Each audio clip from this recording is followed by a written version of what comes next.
एगो चरमुहा के रास्ता रहे। बहुत सुंदर जगह रहे, बहुत शीतल बयार बहत रहे। एक दिन के बात भइल कि वहाँ पर आके बढ़ई भाई आके बैठलन, जुड़ा तड़न, ठंडा लागता, बड़ा बढ़िया जगह, बहुत शीतल बयार बहता, कतना सुंदर जगह बा। हे मन कहतड़न कि एजा एगो काठ के कठपुतरी रही त बड़ा अच्छा लगे। बेचारा कुल सामान जुगाड़ अपन ले लही रहन, एगो काठ के कठपुतरी बना के ओजा रख दिहलन। रख के फिर वो अपना घरे चल गलन। अब वही रास्ता से एगो बजाज भैया आवतन। बजाज भाई कहतन अतना सुंदर जगह है, अतना सुंदर शीतल बयार बहता, एजा काठ के कठपुतरी बना के रखल बा, लेकिन एगो बस्तर नहीं पहनले तो उ बिना बस्तर के अच्छा नहीं लागत। उ बेचारा कहतन हाथना हम कपड़ा लाता बेचते बनी, एगो कपड़वा में से पहना देव त का हो जाए। उहो बेचारा लेके कपड़ा पहना दिहलन। उहो पहना के फिर अपना घरे चल जाता। फिर वही रास्ता से एगो सोनार भाई आवतन। सोनार भाई अइलन तो उ का करतन कि अतना सुंदर जगह, अतना शीतल बयार बहता, अतना बढ़िया एजा लागता, काठ के कठपुतरी बनावल बाड़ी, कपड़ा सब पहिरले बाड़ी, इनका नाक कान में नइखे त ई अच्छा नइखे लागत। उ कहतन कि एगो नकवा कनवा में हम पहना देव त का हो जाई। हम निकाल के उनका नाके काने पहना दिहल। फिर उ अपना घरे चल गलन।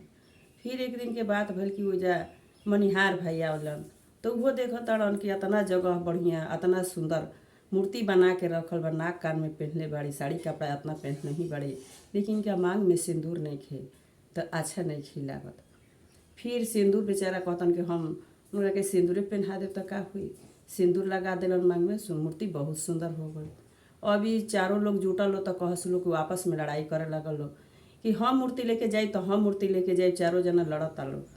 तो वही रास्ता से महादेव गुरु और पार्वती जी जाता लो तो कहताड़ी कि पार्वती कि ए महादेव देखी ना उजा का लड़ाई झगड़ा भइल बा। कहतनी चलो ना मेहरारू जात के इहे सब सुनत चले लो। चल ना गुरु जी चली देखी। गोइले त देखताड़ी कि आपस में चारों लड़ के मर जइहस।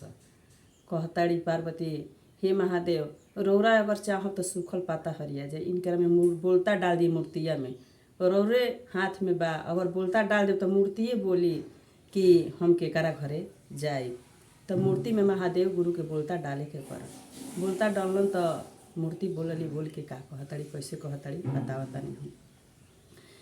जवन बढ़ैया भैया गढ़ले मूरतिया हो, उहे हवन पिताजी हमार जी।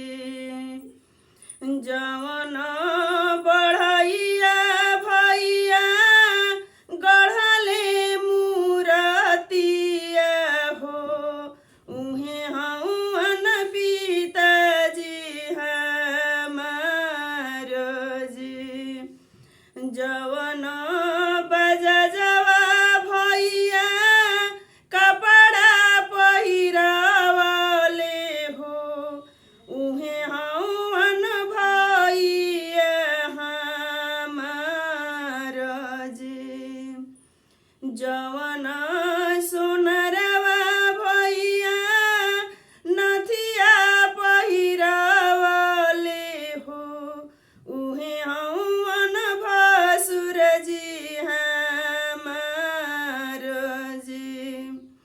जवन सिंदूरवा भैया सिंदूरा पहिरावले हो, उहे हवन स्वामी जी हमार जी।